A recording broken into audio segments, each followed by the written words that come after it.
Hello everyone, welcome to NPC.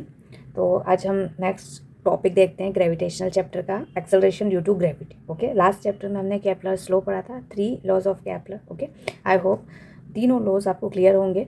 अब इस video में हम acceleration due to gravity about the surface of earth and below the surface of earth समझेंगे। ठीक है, देखिए अगर आपके क्वेश्चन पेपर में अबाउट द सरफेस या एल्टीट्यूड या हाइट आए तो सेम थिंग में जितनी भी अभी चीज़ें बोली है मैंने, उन सभी में डेरिवेशन आपको यही करना है।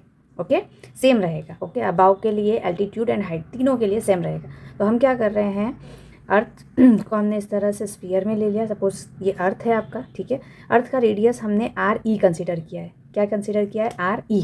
ओके, और मास of earth is ME, capital M और सफिक्स में मैंने E लिखा है, that is the mass of earth. Okay, अब अगर आप एल्टीट्यूड की बात कर रहे हैं, अभी हम अबव की ही बात कर रहे हैं, तो सरफेस से जब आप अर्थ के सरफेस से ऊपर जाते हैं, ओके, तब gravitational acceleration to gravity in the sense G, small g की वैल्यू क्या होगी? G की वैल्यू वेरी करेगी। अब सभी को पता है कि G की वैल्यू वेरी करेगी, बट किस प्रपोर्शन में वेरी करेगी, इंक्रीज होगी या डिक्रीज होगी, वही हमें फाइंड करना है। एक्चुअली जब अब अर्थ की सरफेस से या तो ऊपर जाए या नीचे जाए, जी की वैल्यू डिक्रीज ही होगी। ठीक है, अब अर्थ की सरफेस से हम अबाव वाला केस समझते हैं। हमने क्या कहा कि अर्थ की सरफेस से h डिस्टेंस पे एक पॉइंट हमने P ले लिया। ओके, अब इस पॉइंट पे हमने एक ऑब्जेक्ट को रखा है, इस पे जो ग्रेविटेशनल है, एक्सेलरेशन ड्यू टू ग्रेविटी, वो हमें फाइंड करना है। ओके, ये जो ऑब्जेक्ट है इसका मास है m, स्मॉल m, P पे जो ऑब्जेक्ट रखा हुआ है। तो हमने क्या क्या किया है, क्या क्या कहा है, वो सब हमें लैंग्वेज में लिखना पड़ेगा। एग्जाम में आपको ये सारी चीज़ें लैंग्वेज में लिखना पड़ेगी। ठीक है, consider a point mass m at a height h about the surface of earth. Okay, ये सरफेस है अर्थ का, ये वाला जो है आपका, this is the surface of earth. Okay, surface of earth से h हाइट पे एक पॉइंट P कंसीडर किया। यहाँ पे हमने एक पार्टिकल m मास का रखा हुआ है। Okay, RE is the radius of earth and ME is the mass of earth. Let point P is outside the earth. P कहाँ पर है?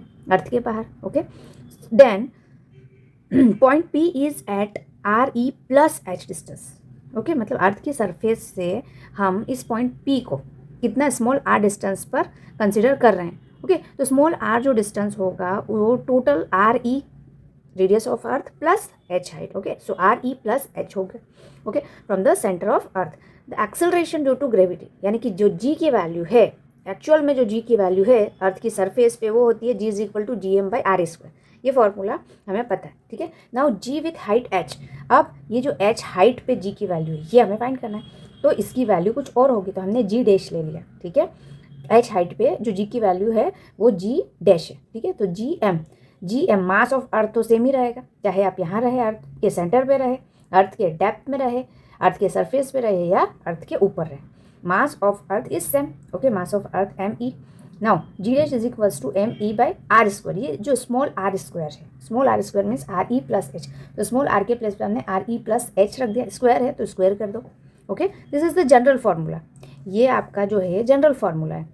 अगर h की हाइट, मतलब अगर आप अर्थ से 100-200 किलोमीटर जा रहे हो ऊपर, तो आपको h की वैल्यू को कंसीडर करना पड़ेगा। 1, 2, 3, 5 किलोमीटर, 10 किलोमीटर, ये वैल्यूज़ बहुत छोटी होती है। बट इसके कंपैरिजन में अगर आप ज़्यादा हाइट पे जा रहे हो, ओके, रेडियस ऑफ अर्थ से अगर आप कंपेयर कर सके h हाइट को, तो आपको क्या करना है, ये वाला फार्मूला यूज़ करना है। And this is the general formula. Okay, this is the general formula. ये हम मेन फार्मूला आपको यूज़ करेंगे। ओके, नाउ अगर हाइट बहुत कम है as compare to radius of earth, okay, radius of earth से हाइट बहुत कम है, तो हमें क्या करना है, RE प्लस h, ये यहाँ से आपको क्या करना है, ये वैल्यू को ऊपर ले लेना। ठीक है, यहाँ से आपने RE², ये पूरा होल स्क्वायर है, तो RE² को आपने बाहर ले लिया, कॉमन ले लिया। ओके, कॉमन ले लिया तो यहाँ पे RE² ले लिया ऑटोमेटिक, तो 1 बचा और h/RE बचा। ठीक है, स्क्वायर है तो स्क्वायर। अब ये वाला जो टर्म है, इससे आप अगर न्यूमरेटर में ले जाएंगे तो पावर -2 हो जाएगा, तो यहाँ पे पावर हमने -2 कर दिया। और ये हमें पता है GM/r²। ठीक है, GME/RE² is equal to small g। तो इसके प्लेस पे हमने क्या पुट कर दिया, स्मॉल g की वैल्यू। ओके, इस वैल्यू को हम ऊपर ले गए। अब अगर ये value h/RE is very very less than as compare to 1, okay, मतलब जो रेशो है वो 1 से बहुत छोटा है, तो आपको यहाँ पे बाइनोमियल थ्योरम का यूज़ करना है। ओके, और बाइनोमियल थ्योरम के अकॉर्डिंग जो पावर होगा वो यहाँ पे मल्टीप्लाई में हो जाता है। ठीक है। तो -2 का यहाँ पे आपने मल्टीप्लाई कर दिया। So this is the final equation at height h। Okay, height h पे अगर h कंपेरेबल है तो आपको ये वाला फॉर्मूला यूज़ करना, जनरल एज का कंपेयर अगर आप रेडियस ऑफ अर्थ से कर सकते हैं तो आपको ये जनरल फॉर्मूला यूज़ करना। बट एज की वैल्यू बहुत छोटी है आर के कंपेरिजन में, तो आपको ये फॉर्मूला यूज़ करना। ओके, सो मेन हम ये वाला फॉर्मूला देखेंगे, G dash is equal to G 1 - 2h by R E. Okay, for small value of G the value G decreases by factor 1 - 2h by R. ठीक है, कितने factor से decrease हो रहा है? 1 - 2h by R E. Clear?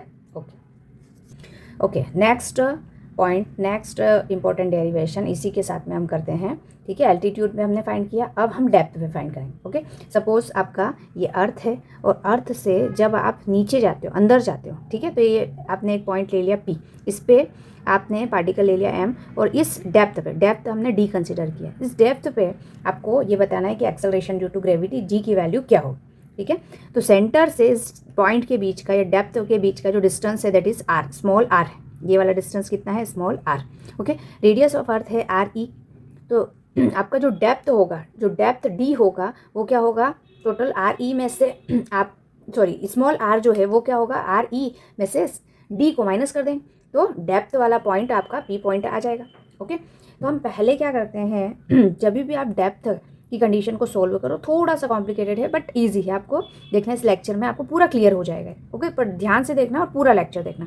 देखो क्या होगा, अगर आप आर रेडियस का अर्थ सपोज कर रहे हैं एंड मास ऑफ अर्थ है ME, अगर आप डी डेप्थ पे अंदर की तरफ गए हैं तो अर्थ दो पार्ट में डिवाइड हो जाता है, ये डी डेप्थ वाला पार्ट, ये शेल, ठीक है, और ये अंदर वाला, इनसाइड वाला। ठीक है, तो अगर मैं डी डेप्थ वाले पार्ट की बात करूँ तो इसमें जो फोर्स होगा, फोर्स ड्यू टू ग्रेविटी, यहाँ पर क्या होगा? 0, बिकॉज ये क्या है? एक स्फीयर जैसा बन गया है। ठीक है, और स्फीयर जो है थिकनेस D का, यहाँ पे आपका जो फोर्स ड्यू टू ग्रेविटेशनल है वो 0 होगा। ओके, सिर्फ आपका जो फोर्स मिलेगा या ग्रेविटी मिलेगी वो इस पार्ट से मिलेगी, जो सेकंड पार्ट है हम कंसीडर कर रहे हैं स्मॉल r रेडियस का पार्ट, उस पार्ट से ही आपको ग्रेविटी मिलेगी। ओके, अब हमने क्या क्या लिया है यहाँ पे देखो, consider a point mass m mass point, ठीक है, at a depth d depth पे आपने एक मास m यहाँ पे P पॉइंट पे रखा हुआ है।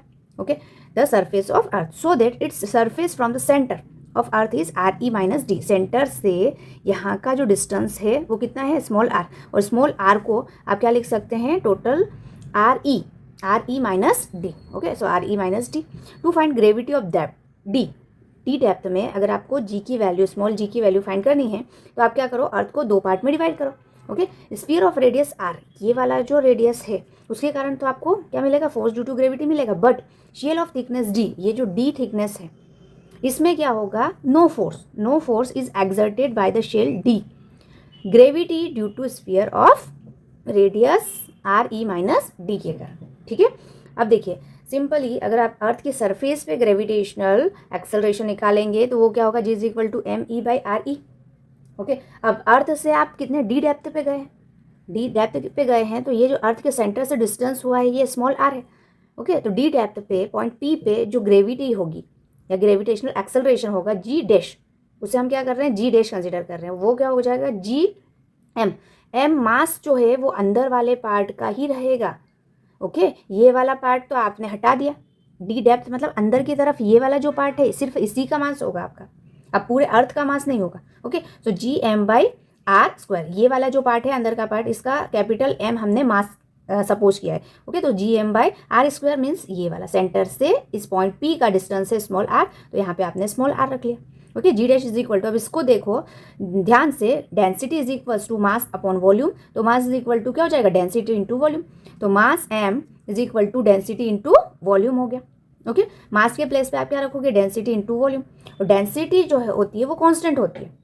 डेंसिटी क्या होती है? कांस्टेंट होती है। डेंसिटी का फॉर्मूला वही मास अपॉन वॉल्यूम, तो डेंसिटी का जब हम कांस्टेंट मतलब पूरे सरफेस या पूरे अर्थ के लिए अगर हम बात करें डेंसिटी का फॉर्मूला, तो density is equals to mass upon volume of earth हो जाएगा। So mass upon volume of earth, और ये जो वॉल्यूम है ये अंदर की सरफेस का वॉल्यूम हो जाएगा, ये जो स्मॉल वॉल्यूम लिखा है ना, ये जो अंदर की सरफेस है उसका वॉल्यूम हो जाएगा। अब देखो मास को M को एज इट इज रखो, ये वॉल्यूम को हम क्या लिख सकते हैं? अर्थ के वॉल्यूम को हम 4/3, अर्थ जो है वो पूरा फिल्ड है, तो इसलिए स्फीयर हो जाएगा ये, ओके, सॉलिड स्फीयर हो जाएगा। और सॉलिड स्फीयर का वॉल्यूम होता है 4/3 पाई आर क्यूब, ओके। तो रेडियस आर ई है, तो यहाँ पे आर ई क्यूब हो जाएगा। अब ये वाला जो वॉल्यूम लिया है हमने, ये अंदर वाले जो पार्ट, सेकंड पार्ट हमने कंसिडर किया उसका वॉल्यूम, और उसके लिए रेडियस क्या है, स्मॉल आर, तो यहाँ पे स्मॉल आर क्यूब, ये आर स्क्वायर से यहाँ पे आर क्यूब कैंसिल, ओके। तो फाइनली 4/3 पाई से 4/3 पाई भी कैंसिल। तो फाइनली आपका जो जी डैश का इक्वेशन है, डेप्थ में जो जी डैश की वैल्यू मिलेगी ना, वो मिलेगी आपको GME divide by RE cube into R, okay. मतलब कि जो डेप्थ में जी की वैल्यू है वो डायरेक्टली प्रोपोर्शनल है आर के।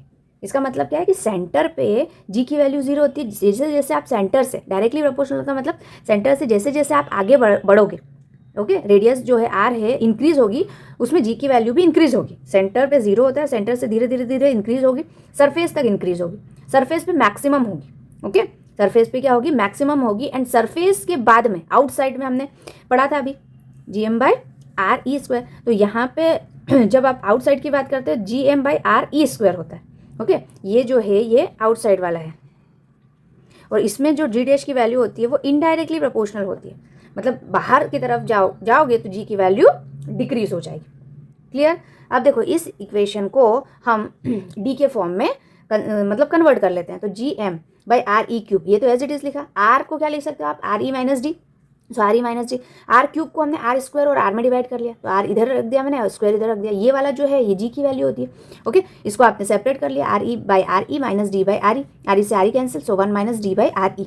That is the main formula of depth, okay. Depth में जो जी डैश की वैल्यू है या जी की वैल्यू है वो ये होगी। इसमें आपको जी की वैल्यू 9.8 रखनी है, 1 - D मतलब कितना डेप्थ पे गए आप, और रेडियस ऑफ अर्थ रखनी, ओके। तो आपका फाइनली जी की वैल्यू आ जाएगी, स्मॉल जी की वैल्यू, ओके। अब देखो एक छोटा सा कॉन्सेप्ट है, अगर आप जी और आर में ग्राफ प्लॉट करें, जी और आर में ग्राफ प्लॉट करें, तो इनसाइड देखो, इनसाइड के लिए ये वाला जो पॉइंट है आपका ये इनसाइड है, और इनसाइड के लिए जी डैश की वैल्यू जो डायरेक्टली प्रोपोर्शनल आर है। डायरेक्टली प्रोपोर्शनल का मतलब R = 0 से जैसे जैसे आप आर को इंक्रीज करोगे, ये जो वैल्यू है जी की ये भी इंक्रीज होगी, क्योंकि G dash is directly proportional to R. और ये वैल्यू मैक्सिमम होगी कब, जब R = कैपिटल RE होगा, ओके। एंड देन डिक्रीज होगी, क्योंकि यहाँ पे आर स्क्वायर का इनडायरेक्टली प्रोपोर्शनल है, तो डिक्रीज होगी मीन्स इस तरह से वैल्यू डिक्रीज होगी। तो हम जी और आर के बीच में इस तरह से ग्राफ भी प्लॉट कर सकते हैं। क्लियर।